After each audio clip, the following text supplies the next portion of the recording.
The Evergreen Mobile Home Court, located in North Canton, was once a beautiful upscale mobile home location.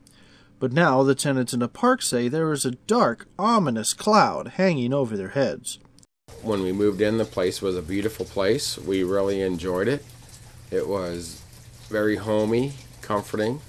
It was a park that North Canton was proud of.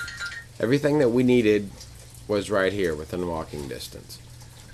Evergreen Court was built in 1940 and up until 2007 was family owned and operated. But in October of 2007, the park was sold to John Nader of Nader's Realty for a purchase price of $247,000. The tenants in the park say that that day was the beginning of the end. We're without lights, the outdoor security lights. Security lights. Because he didn't pay his bill and said that he was going to pay the bill. Everything was taken care of. We would have him on in like 2 weeks. We were without him for 2.5 years. At one point, the potholes in the road were filled in with wood chips, so people wouldn't complain about the potholes. The trailers that they moved out from over here illegally, by the way, once they moved the trailers out, they had to break up the pads, and there were piles of concrete slabs back in the park for a year and a half. Yep. We were without trash collection for about 2.5 to 3 months. Horrible. And we had a friend that called the health department from here on her phone. Nothing was ever done. Then, in late summer of 2008, the unthinkable happened in Evergreen Court. He's in the bathroom, but his head's missing. But what? His head isn't there. I don't know. I know it sounds really weird, but... Wait a minute. You're in his trailer, and you see him in the bathroom? It looks like him. The legs do. On October 4th, 2008, Judy Smith went to Evergreen Court to check on her 34-year-old son, Brett. Brett was expected at Mrs. Smith's home for dinner the night before. He never showed up, and her phone calls went unanswered. When Mrs. Smith couldn't get Brett to answer the door, she asked his neighbor, Chris Connolly, to help her break in. Once inside, they found Brett's decapitated body lying on the bathroom floor. Brett Smith had only lived in Evergreen Court a short while before he started having problems with another tenant by the name of William Perry. Perry was known to many to have serious problems with rage and violence. Just a few weeks earlier, on September 26th, Perry had another altercation with another man by the name of Dan McFarland. Perry was working on this door right here, and I came out with my first load of boxes, and he was staring at me. I said, "Hey, how you doing?" And I got no response from him at all. So I just kind of ignored it and continued taking boxes out from inside. Each time I came out, he would stop whatever he was doing, stand up, and just stare at me. And at one point, he started kicking the boxes I had lined up right here at the dumpster. I had one more last load, and I brought it out, and he came at me with, wasn't running, it was more of a fast walk, saying, "I'm going to kill you, you little effer."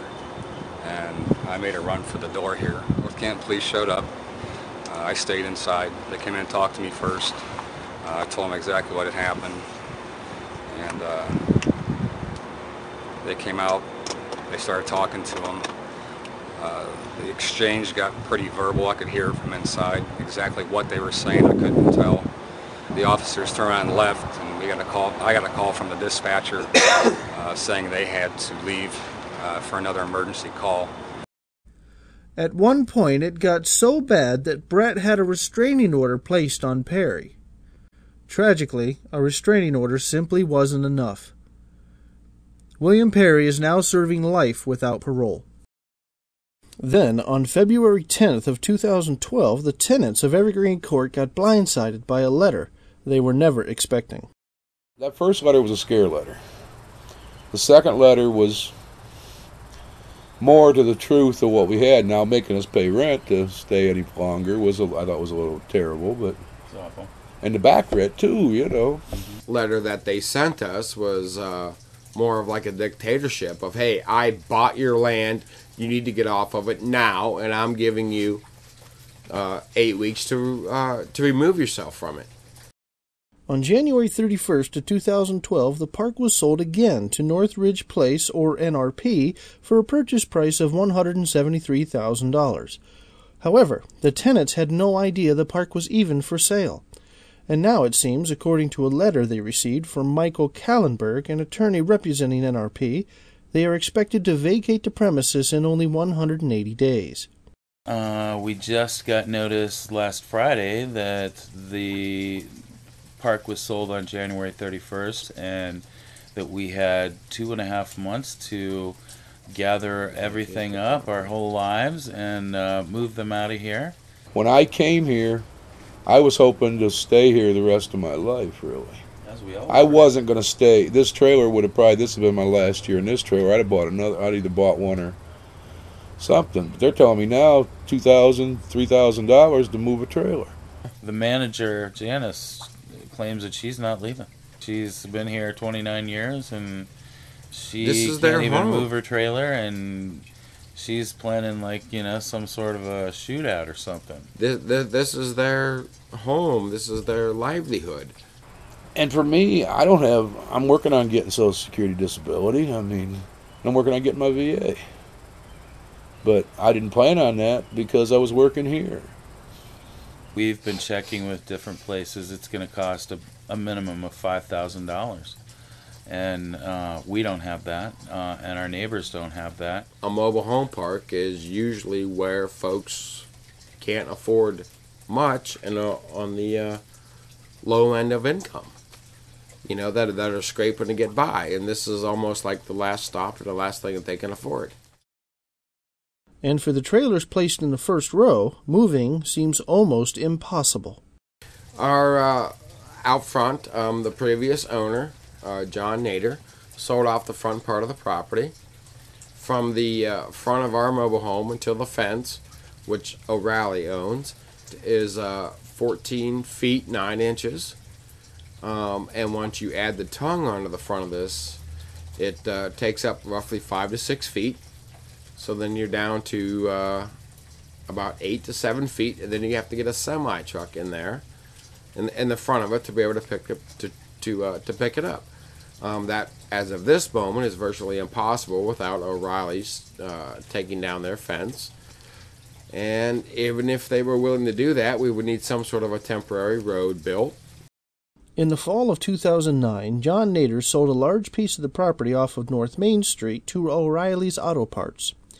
O'Reilly's then put up a fence along the back perimeter of the property that's only 15 feet away from the front of the trailers in the first row, literally leaving 2 trailers without the ability to have their trailers moved. After the sale of the property, John Nader put the burden of moving some of the trailers off of the sold property to park tenants, not licensed professionals. Chris and I both did it. Well, to the best of our ability, these trailers are safely blocked and hooked up, drains and everything. But we're not a license. We didn't go to school to learn the proper way to pour runners. We called people and asked them, is there rebar in them runners? No. Should there be? Yes. Nice. Some of them cracked when they pulled the trailers on. Got 6 inches of concrete with no rebar in it. Was it done legally? No.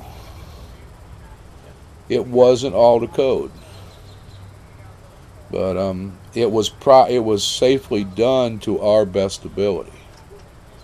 Now that the park has been sold to NRP and is no longer a concern for John Nader, the extra cost of moving the trailer that can't be moved falls on the heads of the trailer owners. Nothing is in our budget to move this place. We're poor. That's why we live in a trailer park. We don't have a savings account. We live paycheck to paycheck. We barely have food at the end of the week. How are we going to come up with money to move our trailer, to move our lives? It's not going to happen. And they're breaking up a family here. There's no way you can make everybody happy in here. I tried. But we're still a family here. Mark McVamp, WWHY News.